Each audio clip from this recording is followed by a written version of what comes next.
à toutes et à tous, chers passionnés. Pour ceux qui ne me connaissent pas, je suis le Conte Interdit et je parle de contes interdits. Pour la vidéo d'aujourd'hui, je vais surtout m'adresser aux lecteurs qui ne se sont pas encore lancés dans l'aventure des contes interdits, ou ceux qui l'ont débuté depuis peu. Cela dit, pour ceux qui se sont déjà lancés depuis pas mal de temps, vous pouvez rester, la vidéo est bien. Je vous promets, elle est vraiment bien, désolé. On va aborder le sujet du choix du premier conte. Ah là là, faire des choix. Toujours une épreuve bien difficile, peu importe la situation, n'est-ce pas? Choisir quel vêtement acheter, décider de son avenir, choisir son premier starter Pokémon. Désolé, je m'égare un peu, j'avoue. Bon, en tout cas, avec tous les contes interdits qui existent, la question du premier conte par lequel commencer est une question qui nécessite du temps et de la réflexion. Ce choix est un choix qui peut être capital pour un lecteur, et un mauvais choix peut entraîner des conséquences. Par exemple, si quelqu'un lit un premier conte et qu'il le déteste peut-être parce que ce n'est pas son style ou autre, il est possible que la personne ne soit pas particulièrement motivée à en lire d'autres, malheureusement. Bon, les raisons qui peuvent motiver le choix d'un conte en particulier peuvent être nombreuses. Certains peuvent choisir un conte interdit car ils ont une attache particulière avec le conte qui est réécrit, d'autres peuvent prioriser les contes plus soft pour commencer en douceur, alors que d'autres peuvent se lancer directement dans les contes les plus sombres, violents et gore de la collection. Mais bref, ce choix vous appartient entièrement et personne ne peut le juger.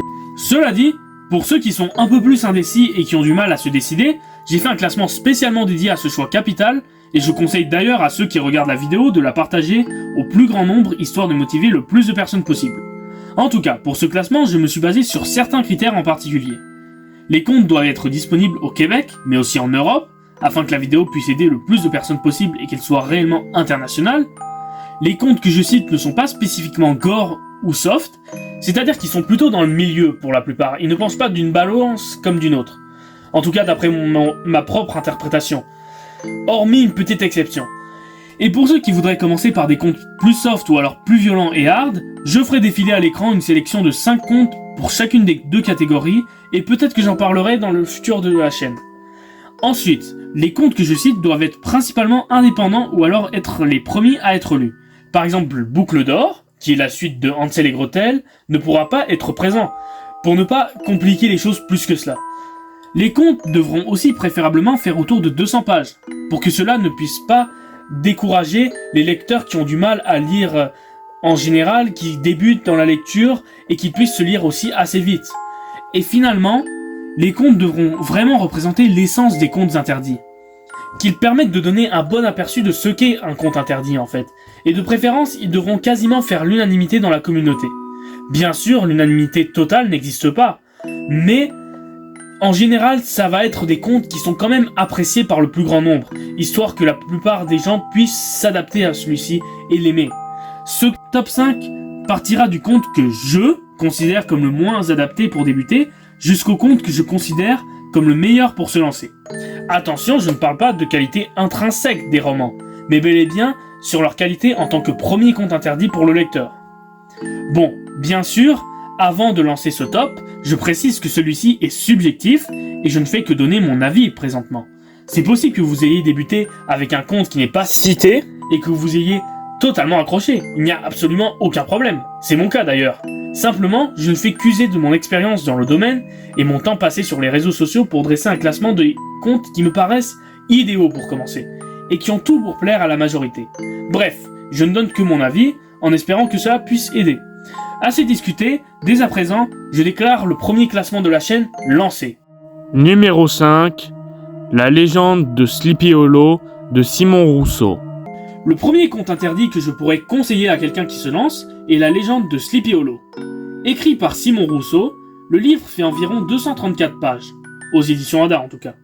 Dans celui-ci, nous allons suivre Elliot, un génie de l'informatique, qui va se rendre au petit village de Val Dormant, après avoir reçu un mystérieux message de la part d'une personne qu'il connaît très bien, son ancien meilleur ami, Ichabod Crane. Au cours de sa quête, il va faire la connaissance de nombreux personnages, tous plus énigmatiques les uns que les autres. Et le mystère de la disparition de son ami va s'épaissir jusqu'à franchir les frontières du paranormal.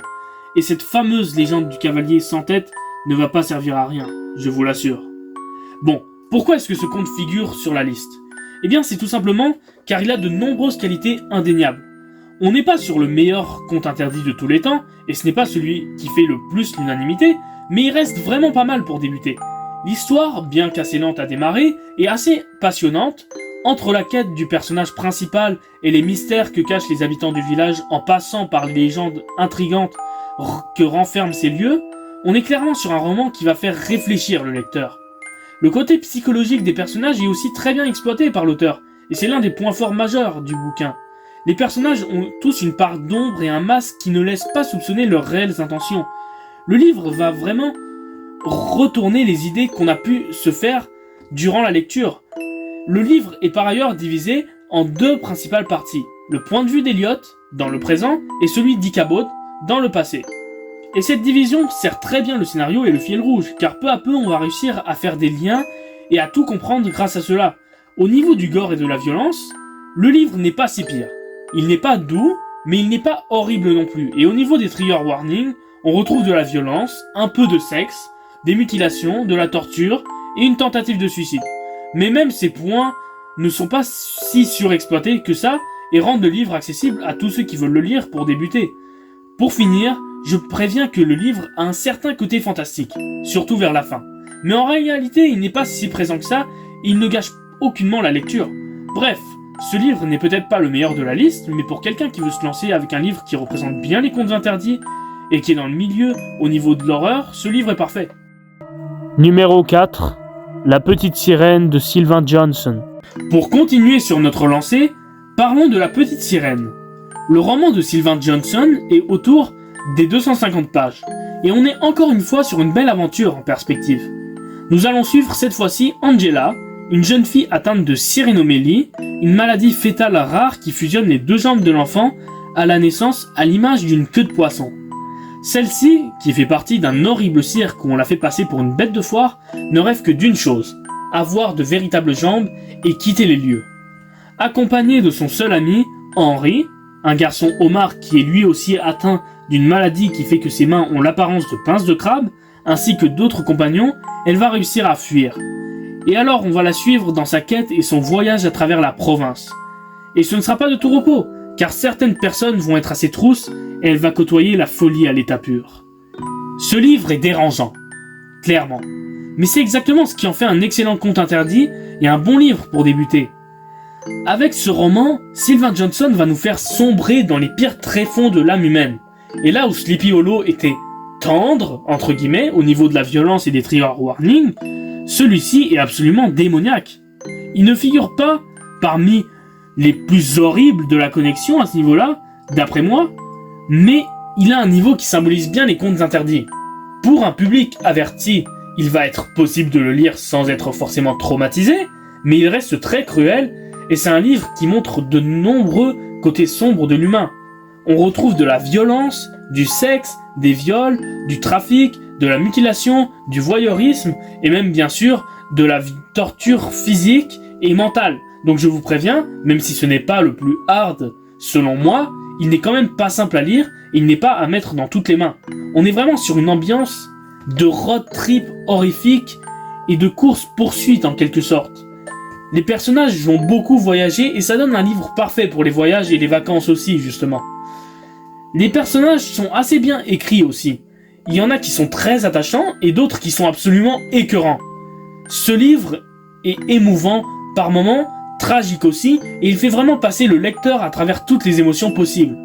Bref, si vous n'êtes pas trop sensible et que vous voulez un roman à sensations fortes qui vous fera totalement comprendre l'ambiance des contes interdits, ce livre est fait pour vous.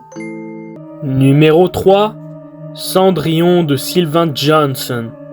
Oui, je sais, encore un livre de Sylvain Johnson. Mais il faut dire que ces romans sont vraiment de bons romans pour débuter, et ils sont loin d'être mauvais. Donc, Cendrillon.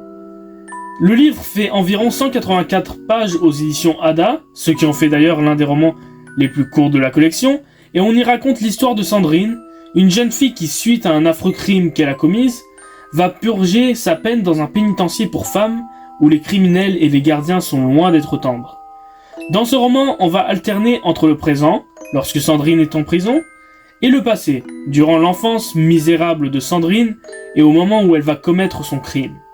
Je conseille ce conte interdit à ceux qui veulent débuter, car c'est un roman aux aspects fort intéressants.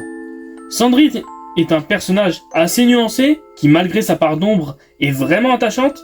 Son aventure en milieu carcéral est vraiment palpitante à suivre, et même son passé cruel est intéressant à découvrir dans le but de comprendre ce qui l'a mené à devenir ce qu'elle est aujourd'hui. Les autres personnages aux alentours, bien que moins spéciaux que dans les contes précédemment cités, incarnent très bien le caractère sournois et horrible qu'on retrouve souvent dans les contes, et certains sont plus qu'attachants et on les aime, d'autres beaucoup moins, justement. Le roman va avoir un peu un rythme de montagne russe, c'est-à-dire qu'il va commencer très fort, puis redescendre un petit peu, et devenir très palpitant vers la fin.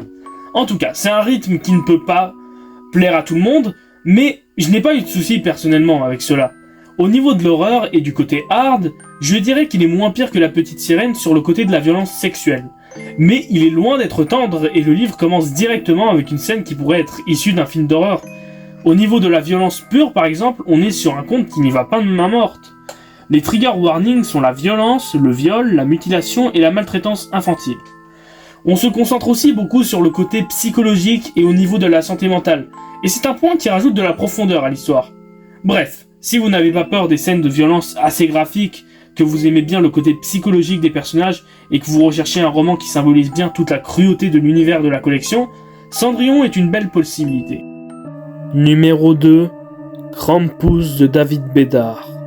Ah, Krampus, cette fameuse créature mythique du folklore allemand. Le père fouettard germanique en quelque sorte. Ce monstre qui apparaît chaque 5 décembre pour punir les enfants qui n'ont pas été assez sages. Je ne vais pas passer par 4 chemins. David Bédard a excellemment bien adapté cette légende en conte interdit. Ce livre d'environ 230 pages nous raconte l'histoire d'Alex, un jeune garçon qui, suite à un acte horrible, va se retrouver en centre de détention pour mineurs. Tout va se dérouler sans accroc, jusqu'à cette fameuse date du 5 décembre et l'apparition mystérieuse du Krampus dans l'enceinte du centre, pile le jour où la famille d'Alex vint lui rendre visite. C'est ainsi qu'Alex, accompagné de sa famille et d'autres personnages, va devoir survivre à cette créature qui n'a que faire de causer des dégâts dans son sillage. Pourquoi je vous recommande ce livre ? Eh bien tout simplement car il est exceptionnel. Ce conte pourrait avoir le potentiel d'être adapté en film d'horreur, et je pèse mes mots. Il en respecte tous les codes. La créature ou le slasher qui est quasiment increvable et qui poursuit nos héros en tuant tout ce qui se trouve sur son passage, l'angoisse qu'il nous fait ressentir pour nos héros, le suspense, etc. Krampus est, avec réponse de LP Sicard, d'après moi, l'un des contes qui se rapproche le plus d'un film d'horreur au niveau de la structure et du respect de ses codes fondamentaux. Pourtant, ce n'est même pas si gore et si hard que ça. Au niveau des trigger warnings, on retrouve la violence, la torture et le meurtre, mais pas tant de violence sexuelle, sauf à quelques courts passages. Et malgré des scènes dignes de films d'horreur par moments, il est vraiment accessible, même aux plus sensibles. Mais même en ignorant ce point, ce livre est incroyable. Au niveau des personnages par exemple, on est sur du génie. Au cours de notre lecture, on va remarquer que chacun d'entre eux joue une sorte de double jeu et qu'au fur et à mesure qu'on avance, le masque qu'ils portent se fissure. Et c'est drôle, car même au niveau du livre, on comprend qu'un peu à l'image de ces personnages, celui-ci porte un masque et que l'histoire qu'il nous raconte sur le fond n'est pas celle qu'il veut nous faire croire. C'est le genre de livre encore meilleur après une relecture en fait. Mais vraiment, il vaut la peine d'être lu et il a beaucoup de choses pour lui. Il nous fait même beaucoup réfléchir et il est vraiment émouvant par moments. Surtout un certain personnage. C'est vraiment un livre à ne pas manquer et pour ceux qui veulent commencer avec un excellent conte interdit, il est fait pour vous. Numéro 1, Peter Pan de Simon Rousseau. Alors là les amis, on est sur le top du top. Peter Pan. Que dire de Peter Pan ? Ce livre d'environ 230 pages est une pépite absolue. Et c'est le conte que je conseillerais le plus à quiconque veut se lancer dans les contes interdits. Ici, nous allons suivre Jack Dolan, surnommé Hook, un ancien sergent détective de la SPVQ, le service de police de la ville de Québec, qui a récemment pris sa retraite suite à une mystérieuse affaire qui lui aura coûté sa main.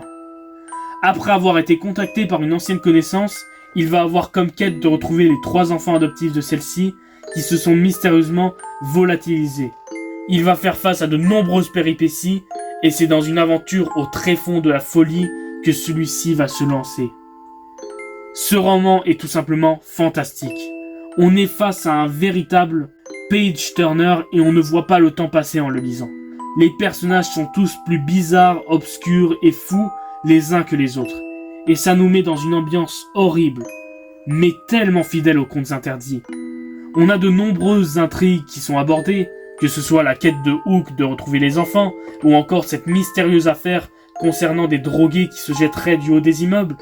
Tout est passionnant, et le mystère ainsi que le suspense est géré d'une main de maître par Monsieur Conte Interdit en personne, Simon Rousseau, qui en était d'ailleurs à son premier conte interdit. Et que dire des méchants de l'histoire, qui sont juste phénoménaux. Je ne vais pas en dire plus, mais ils sont vraiment légendaires. Et cette fin, oh là là là, je ne vais rien dire, mais c'est du génie. Bon, au niveau du gore et du hard, j'avoue qu'il peut clairement faire partie des pires. Mais ce livre est tellement bon en général que je fais une exception spéciale le concernant. Les trigger warnings sont le suicide, le sexe, la maltraitance humaine et infantile, la drogue, la torture, la pédophilie et la violence. Ce n'est vraiment pas fait pour tout le monde.